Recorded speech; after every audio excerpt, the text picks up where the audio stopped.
നമസ്കാരം. ജയശങ്കർ, വള്ളവനാട് മാട്രിമോണിയൽ, ഒറ്റപ്പാലം. ഇന്ന് പറയാൻ പോകുന്ന പെൺകുട്ടി ലക്ഷ്മി നായർ എന്നാണ് കുട്ടിയുടെ പേര്. 5 അടി 7 ഇഞ്ച് ഹൈറ്റ്, 29 വയസ്സ്, അവിട്ടം നക്ഷത്രം. ദോഷം ഇല്ല എന്നാണ് കാട്ടിയിരിക്കുന്നത്. അതിന് നമ്മൾ മനസ്സിലാക്കേണ്ടത് ശുദ്ധജാതകമായിരിക്കാം. ദോഷമില്ല എന്നാണ് കാട്ടിയിരിക്കുന്നത്. അപ്പോൾ എന്തുകൊണ്ട് ഈ അടുത്ത് പറഞ്ഞതെന്ന് പറഞ്ഞാൽ ദോഷമില്ലാത്ത പെൺകുട്ടികളുടെ ജാതകങ്ങൾ വളരെ കുറവാണ്. അതുകൊണ്ട് പറഞ്ഞെന്ന് മാത്രമേ ഉള്ളൂ. സെക്കൻഡ് മാരേജ് ആണ്, അതായത് നേരത്തെ ഡിവേഴ്സാണ്. സെക്കൻഡ് മാരേജ് ആണ്. പൂനെയിലാണ് സെറ്റിൽ ചെയ്തിരിക്കുന്നത്. ഈ കുട്ടി BBA ആണ് പഠിച്ചിരിക്കുന്നത്.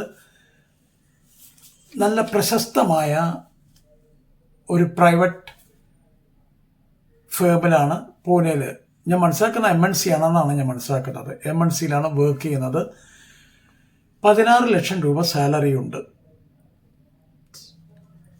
അച്ഛൻ ശ്രീകണ്ഠൻ നായർ മരണപ്പെട്ടു. അമ്മ ഉഷാദേവി, യങ്ങർ ബ്രദർ വർക്ക് ചെയ്യുന്നു. ഇവരെല്ലാവരും പൂനെ സെറ്റിൽഡാണ്. Middle class family. താല്പര്യമുള്ള ആൺകുട്ടികളുടെ രക്ഷിതാക്കൾക്ക് വള്ളവനാട് മാട്രിമോണിയലുമായിട്ട് ബന്ധപ്പെടാം. മറ്റു വിവരങ്ങൾ ഞാൻ തരുന്നതാണ്. ഒരിക്കൽ കൂടെ ലക്ഷ്മി നായരെക്കുറിച്ച് ഞാൻ പറയാം. ലക്ഷ്മി നായർ 5 അടി 7 ഇഞ്ച് ഹൈറ്റ്, 29 വയസ്സ്, അവിട്ടം നക്ഷത്രം. ദോഷം നിൽ എന്നാണ് കാട്ടിയിരിക്കുന്നത്. സെക്കൻഡ് മാരേജ്, ആദ്യത്തെ ലീഗലി ഡിവേഴ്സ്ഡ് ആണ്. അപ്പോൾ സെക്കൻഡ് മാരേജ് ആണ്. പൂന സെറ്റിൽഡ് ആണ്. BBA ആണ് ക്വാളിഫിക്കേഷൻ. 16 ലക്ഷം രൂപ ഇപ്പോൾ സാലറി ആയിട്ട് കിട്ടുന്നുണ്ട്. Annual income. നല്ല പ്രശസ്തമായ MNCയിലാണ് വർക്ക് ചെയ്യുന്നത്, പൂനെയിൽ തന്നെ. അച്ഛൻ മരിച്ചു. അമ്മ ഉഷാദേവി, ബ്രദർ യങ്ങർ ബ്രദറാണ് വർക്ക് ചെയ്യുന്നു. പൂനെയിൽ തന്നെ സെറ്റിൽഡാണ്. Middle class family. താല്പര്യമുള്ള നായർ ആൺകുട്ടികളുടെ സെക്കൻഡ് മാരേജോ അല്ലെങ്കിൽ ഫസ്റ്റ് മാരേജോ ഒക്കെ നോക്കുന്ന അച്ഛൻ അമ്മമാർക്ക് വള്ളവനാട് മാട്രിമോണിയലുമായിട്ട് ബന്ധപ്പെടാം. മറ്റു വിവരങ്ങളെല്ലാം ഞാൻ തരുന്നതായിരിക്കും. എല്ലാ വീഡിയോകളിലും പറയുന്ന കുറച്ച് കാര്യങ്ങൾ ഈ വീഡിയോയിലും ആവർത്തിക്കാൻ ഉദ്ദേശിക്കുകയാണ്. വിവാഹപ്രായമെത്തിയ കുട്ടികൾ വീട്ടിൽ ഉണ്ടെങ്കിൽ അച്ഛനമ്മമാർക്ക് പൊതുവെ ഒരു ടെൻഷനാണ്. ഇനി എങ്ങനെയൊക്കെയാണ്, ഏതൊക്കെയാണ്, ഒരു വല്ലാത്ത രീതിയിലാണ്. ഏത് മാട്രിമോണിയലിൽ പോയിട്ട് രജിസ്റ്റർ ചെയ്യണം, അങ്ങനെ കുറേ ചോദ്യങ്ങളുണ്ട്. ആകെ ഒരു ടെൻഷനാണ്. അപ്പോൾ ഈ ടെൻഷനൊക്കെ എങ്ങനെ ഒന്ന് ഒഴിവാക്കാം എന്നുള്ളതിനെ പറ്റിയിട്ടുള്ള ഒരു ചെറിയൊരു വിവരണം ഞാൻ തരാം. ആദ്യം ചെയ്യേണ്ടത്, മകന് അല്ലെങ്കിൽ മകള് ആർക്കാണോ വിവാഹം നോക്കുന്നത് വെച്ചാൽ ആ കുട്ടിയുമായിട്ട് നന്നായിട്ടൊന്ന് സംസാരിക്കുക. ആ കുട്ടിയുടെ പല അഭിപ്രായങ്ങളും ആ കുട്ടിക്ക് ഉണ്ടാകും. അത് തീർച്ചയായിട്ടും കേൾക്കാൻ ശ്രമിക്കണം. അല്ലാണ്ട് എനിക്കൊക്കെ അറിയാം, ഞാൻ അച്ഛനാണ്, എനിക്കൊക്കെ അറിയാം, ഞാൻ അമ്മയാണ് എന്നുള്ള ധാരണ വേണ്ട. തീർച്ചയായിട്ടും സംസാരിക്കണം. അവർക്ക് പല അഭിപ്രായങ്ങൾ പറയാനുണ്ടാകും. അത് പറയട്ടെ, അതൊക്കെ ഒന്ന് കേട്ട് വയ്ക്കുക. ചിലപ്പോൾ ആ കുട്ടി ആ സമയത്തായിരിക്കും പറയുക, എനിക്ക് വേറെ ബന്ധങ്ങൾ ഉണ്ട്, ഒരു ലവ് അഫെയർ നടന്നു പോകുന്നുണ്ട് ഇപ്പോൾ, അപ്പോൾ നിങ്ങൾ ആരും ഇപ്പോൾ വിവാഹം നോക്കണ്ട എന്നൊക്കെ ചിലപ്പോൾ പറയാനുള്ള ചാൻസ് ഉണ്ട്. അപ്പോൾ ആ കുട്ടിക്ക് പൂർണ്ണ സ്വാതന്ത്ര്യം കൊടുക്കണം സംസാരിക്കാനായിട്ട്. അപ്പോൾ എന്ത് വേണമെങ്കിൽ ആ കുട്ടി പറയട്ടെ, അതെല്ലാം നിങ്ങൾ ഭംഗിയായിട്ട് കേൾക്കുക. അതിനുശേഷം നിങ്ങളുടെ കുടുംബക്ഷേത്രം അല്ലെങ്കിൽ ധർമ്മദൈവങ്ങൾ ഇങ്ങനെയൊക്കെ പറയുന്ന ദൈവിക സാന്നിധ്യങ്ങളുള്ള കുടുംബത്തിൽ ഒന്ന് നന്നായിട്ട് പ്രാർത്ഥിക്കുക. ദൈവവിശ്വാസികളാണെങ്കിൽ മാത്രം ചെയ്താൽ മതി. പ്രാർത്ഥിച്ചതിന് ശേഷം നല്ല ഒരു പേപ്പർ എടുത്ത് പ്രൊഫൈൽ നന്നായിട്ടൊന്ന് എഴുതി ഉണ്ടാക്കുക. ഒരു A4 സൈസ് പേപ്പറൊക്കെ എടുത്തിട്ട് നല്ല രീതിയിൽ തന്നെ ഒരു പ്രൊഫൈൽ എഴുതി ഉണ്ടാക്കുക. ആ പ്രൊഫൈലിൽ കൃത്യമായിട്ട് കാര്യങ്ങൾ ഒരാൾക്ക് വായിച്ചു കഴിഞ്ഞാൽ കൃത്യമായിട്ട് മനസ്സിലാവണം.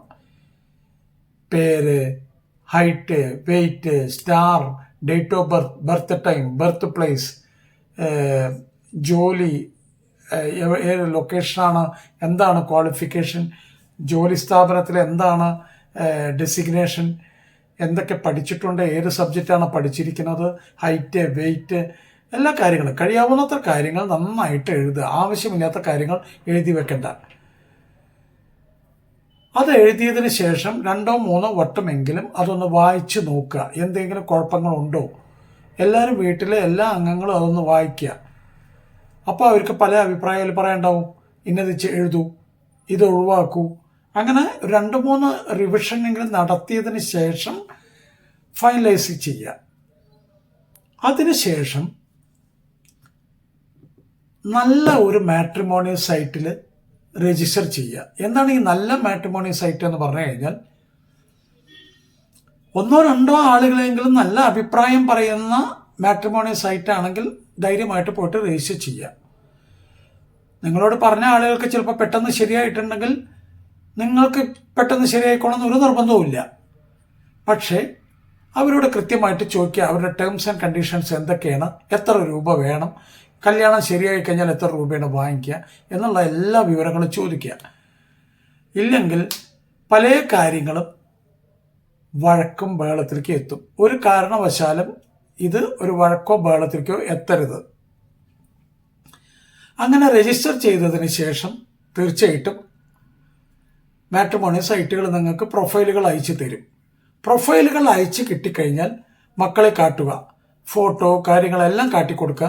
കാട്ടിക്കൊടുത്തതിന് ശേഷം അവർ ഓക്കെ പറയുകയാണെങ്കിൽ അത് വെച്ച് മുന്നോട്ട് പോവുക. അതുമായിട്ട് ബന്ധപ്പെട്ട ആളുകളുമായിട്ട് സംസാരിക്കൽ കഴിയുന്നതും മെസ്സേജ് കൊടുക്കലാണ് അഭികാമ്യം. അല്ലെങ്കിൽ ഡയറക്റ്റ് അങ്ങ് വിളിച്ചു കഴിഞ്ഞാൽ അവർ ചിലപ്പോൾ വേറെ വല്ല തിരക്കലുമാണെങ്കിൽ നിങ്ങൾക്ക് ബുദ്ധിമുട്ടായി മാറും. അവരോട് സമയം ചോദിച്ച് എന്നിട്ട് വിളിക്കുന്നതാണ് ഉത്തമം. അങ്ങനെ സംസാരിച്ച് കഴിഞ്ഞ് അവർക്കൊക്കെ ഓക്കെ ആണെങ്കിൽ 2 കുട്ടികളുടെയും വാട്സാപ്പ് നമ്പർ എക്സ്ചേഞ്ച് ചെയ്യുക. 2 കുട്ടികളുടെയും വാട്സാപ്പ് നമ്പർ എക്സ്ചേഞ്ച് ചെയ്ത് കഴിഞ്ഞാൽ മിനിമം ഒരു 4-5 കാര്യങ്ങളെങ്കിലും കുട്ടികൾ തമ്മിൽ സംസാരിക്കേണ്ടതുണ്ട്. ഒന്ന്, ലൈവായിട്ട് അല്ലെങ്കിൽ ഇപ്പോൾ വല്ല ലവ് അഫെയർ ഉണ്ടോ എന്ന് ചോദിക്കുക ആദ്യം തന്നെ. അതുണ്ടെങ്കിൽ അവിടെ വെച്ച് ഡ്രോപ്പ് ചെയ്യുക. രണ്ടാമത്തെ, ഫാമിലി ബാക്ക്ഗ്രൗണ്ടിനെ കുറിച്ച് നന്നായിട്ട് സംസാരിക്കുക. അച്ഛൻ എന്തായിരുന്നു, അമ്മ എന്തായിരുന്നു, അവരുടെ ക്വാളിഫിക്കേഷൻ എന്താ, അവരെവിടെ ജോലി ചെയ്തിരുന്ന, സഹോദരങ്ങൾ എന്താണ് പഠിക്കുന്നത്, എവിടെയാണ് ജോലി ചെയ്യുന്നത്, എല്ലാ കാര്യങ്ങളും പറയുക. അതിനുശേഷം എഡ്യൂക്കേഷനെ കുറിച്ച് ചോദിക്കുക. ഏത് കോളേജിലായിരുന്നു പഠിച്ചിരുന്നത്, എല്ലാ കാര്യങ്ങളും വിശദമായിട്ട് തന്നെ മനസ്സിലാക്കുക. അതിനുശേഷം മെഡിസിൻ വല്ലതും കഴിക്കുന്നുണ്ടോ എന്ന് കൃത്യമായിട്ട് ചോദിക്കണം. ചിലപ്പോൾ ഷോർട്ട് ടൈം ആയിരിക്കാം, ചിലപ്പോൾ ലോങ് ടൈം ആയിരിക്കാം. അത് കൃത്യമായിട്ട് മനസ്സിലാക്കുക. അടുത്തത്, അമിതമായ EMI വല്ലതും ഉണ്ടോ, സാലറി കിട്ടുമ്പോൾ ബാങ്കിന് എത്ര തിരിച്ചടവുണ്ട്, EMI എത്രയുണ്ട് എന്നുള്ളത് കൃത്യമായിട്ട് മനസ്സിലാക്കണം. കാരണം ഒരു പരിധി വിട്ടിട്ടുള്ള ലോണുകളും കാര്യങ്ങളും ഉണ്ടെങ്കിൽ നാളെ എന്തെങ്കിലും ഒരു ഇൻസിഡന്റ് സംഭവിച്ചാൽ അതിൻ്റെ ഉത്തരവാദിത്വം നിങ്ങൾ എടുക്കേണ്ടി വരും. അപ്പോൾ ഇത്തരം കാര്യങ്ങളൊക്കെ ഒന്ന് സംസാരിച്ച് കഴിയുമ്പോൾ അവർ ഏകദേശം വാട്സാപ്പിൽ കൂടെ ഒരു ഫ്രണ്ട്ഷിപ്പ് ലെവൽ ബിൽഡപ്പ് ചെയ്ത് കഴിഞ്ഞാൽ, അല്ലെങ്കിൽ ഒരു കംഫർട്ട് സോണിലേക്ക് എത്തുന്നുണ്ട് എന്ന് തോന്നിക്കഴിഞ്ഞാൽ തീർച്ചയായിട്ടും പെണ്ണ് കാണൽ പുറത്ത് വെച്ച് കാണണം. ഒരു കാരണവശാലും വീട്ടിൽ വെച്ചിട്ടാവരുത്.